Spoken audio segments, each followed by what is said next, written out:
Tekken 8's emergency patch has just released, adding more health, tuning down overpowered moves, and a lot more, including a full apology and plans to take further action in mid-May. I cover all of this, including every single change this update brought, minus character changes because there's quite a bit, and my thoughts on them. If you enjoyed this video and you want to see more content like it, consider leaving a like, subscribing, and checking me out on Twitch and YouTube for streams. That's enough for an intro. Let's go ahead and cover this awesome patch. So right away, hopping into all the different changes that we have, the first thing we want to talk about, which they let us know beforehand was going to be a change, but we never got the actual numbers. So now everything, we're going to have physical numbers of what they are changing. So the health, first off, has been increased from 180 to 200. I figured that this was going to happen. I'm not 110% sure how I feel about this, especially since they're also changing rage being 47 HP to 43, or vice versa, 43 to 47. 47 is the new one, meaning that you're going to get rage earlier into your health bar, which even though it's a couple of points of health, I'm not really the biggest fan of personally. I think that increasing the health in the first point is a band-aid fix to everything else, but if this is the fastest they can give us and is going to make the game apparently be a lot less one-sided with its aggression, then hey, I'm all for it. Next change, which I am so glad is finally being implemented, they finally reversed the throw tech where you would get 5 damage of chip or recoverable chip damage if you broke a throw. That's gone now. You don't take damage for breaking throws, as it should be. So heat engagers, this is another crazy change. After a hit, when transitioning into a running motion, so just like doing any heat burst where you're like running at them afterwards, the opponent's recovery time has been reduced by 8 frames, going from plus 17 to plus 9, which is amazing. I still personally think this is too high. I think it should be somewhere closer to plus 6, because still at plus 9, you're not going to be able to step anything unless they do a much slower move, but at minimum, at least this means that slower mix-ups and slower 50-50 options that people want to throw out, you still will have the option to sidestep out of that, interrupt it, etc. So that's a fantastic change, even though it's not as low as I would like it. Heat dash has been changed. I'm not really going to talk too much about it because we don't know how much this is going to affect it right now, since literally the patch notes went live maybe 10 minutes ago. The scaling has gone from 70% to 60% with heat dashes, basically making a 10% reduction in damage when you are using heat bursts in a combo. Another thing that they have to say about the heat dash is something that I don't really understand 100% what it means, so I'm just going to read it out. This has changed the recoverable health damage inflicted when performing a heat dash after forcing the opponent to block a move from 7 to 2. So something's getting reduced. I don't know if they're talking about the chip damage, the recoverable damage, especially they say recoverable damage on block, so I'd imagine that's just a weird way of saying the chip damage has been reduced from 7 to 2. Quote me if I'm wrong. Moving down lower, we got the chip damage change. They've reduced the chip damage on block. Pretty much chip has been scaled back from 25% to 20 when in heat, so it should be a lot lower. I wish it was way lower. I wish it was more like 15% scaling for chip damage, but that, hey, 5%, I'll take it. Moves that deal chip damage by default. Adjustments were made so that no additional chip damage has been applied during heat for these moves. So you will not get additional chip damage on moves that already apply chip, so there's no chip stacking, which is fantastic. I'm pretty sure there's just going to be lower chip damage overall.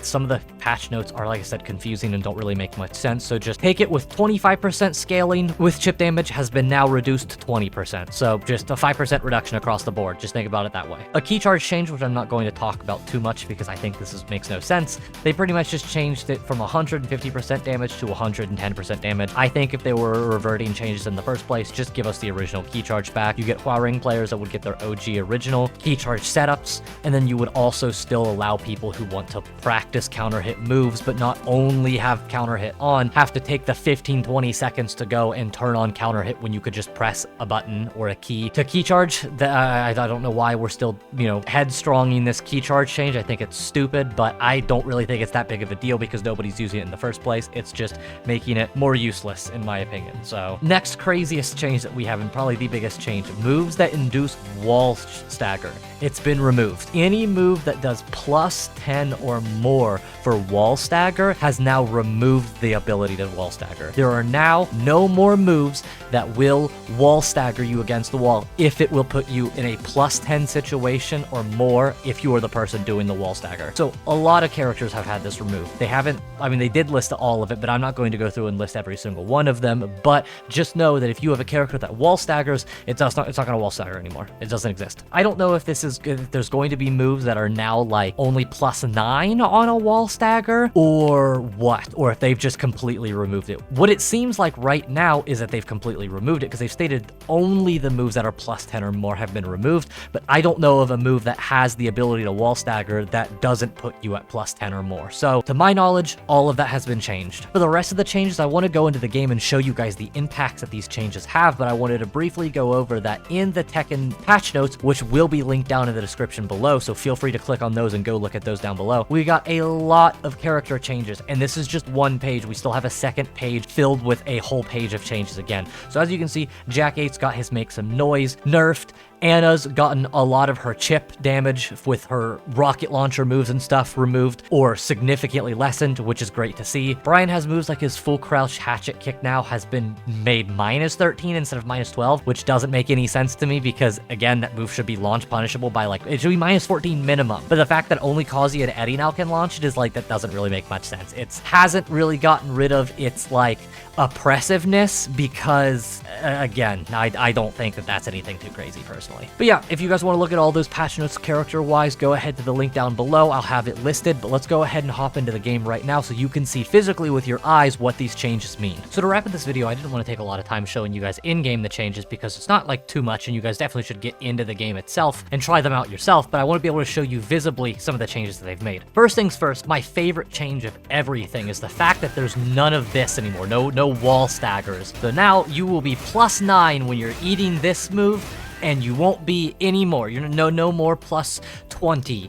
your opponent's gonna have. So that's an amazing change as well. This is not also just a Jin change, this is across the board. I've tested it with just about every character that I can think of that has like one of these wall staggering moves, and every single character that I have been able to figure out so far has had it removed. I've yet to find a character that has a wall stagger that is still in the game.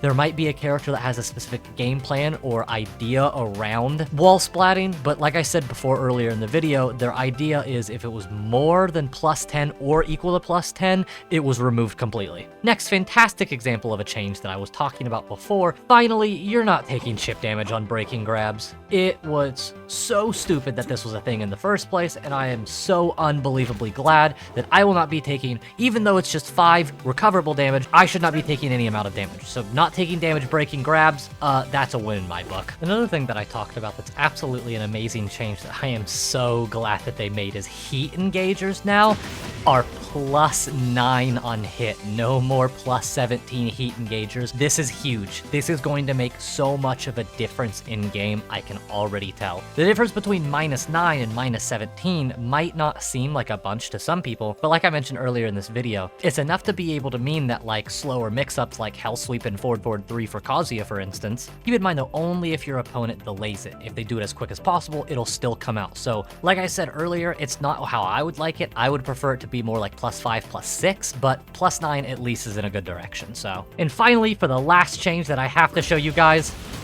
oh, and it's not just to the right either. You can step this either side, baby. And you can also interrupt with up to a 13 frame move, which is, I know I said I wouldn't get into character specifics things, but I know damn well that about 90% of you were hoping for that to get nerfed, so it's good to at least visually see that. That's gonna be it for this one. So far, I love these changes. I gotta get some more games in because I'm recording this right now at actually 4 in the morning when this patch went live. I've played a couple of ranked matches already. I seem to have liked the changes. The health is really interesting. The increases by 20 actually does make a bit of a difference, and combos feel kind of weird of the damage we're getting out of them. But overall, this is a great step into the right direction, and as long as they continue to communicate with us, apologize for mistakes like they've made, and just keep trying to listen to community feedback, Tekken 8's going to be in a better position than when we started. And right now, definitely it's better in Season 2. If you guys enjoyed this video and you want to see more content like it, please consider liking, subscribing, and commenting down below what else you'd like to see. And as always, guys, thank you so much, and I'll see you guys in Ranked next time.